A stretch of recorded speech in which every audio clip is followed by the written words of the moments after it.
La géothermie est l'utilisation par l'homme de la chaleur de la Terre pour produire de l'énergie. Plus on descend en profondeur dans la croûte terrestre, plus la roche est chaude. En dehors des zones volcaniques, la température augmente de 2 à 3 degrés tous les 100 mètres. Cette chaleur provient de la profondeur de la Terre et de la radioactivité naturelle. Plusieurs procédés permettent de récupérer cette énergie. La géothermie très basse énergie se contente de forages peu profonds, moins de 100 mètres. La température de la roche y est inférieure à 30 degrés.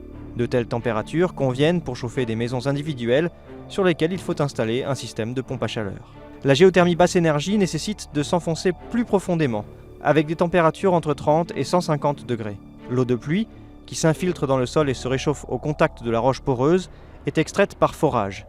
Il peut alors être nécessaire de réalimenter les nappes aquifères. Ce système est souvent utilisé pour du chauffage urbain collectif ou de grands bâtiments.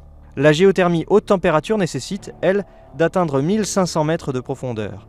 La température dépasse les 150 degrés, elle permet de produire de l'électricité. La géothermie est souvent considérée comme une énergie renouvelable. Ce n'est pas si simple. En extrayant la chaleur d'une partie de la roche, elle finit par se refroidir.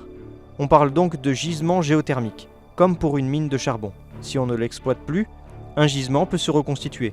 Mais il faut des dizaines, voire des centaines d'années.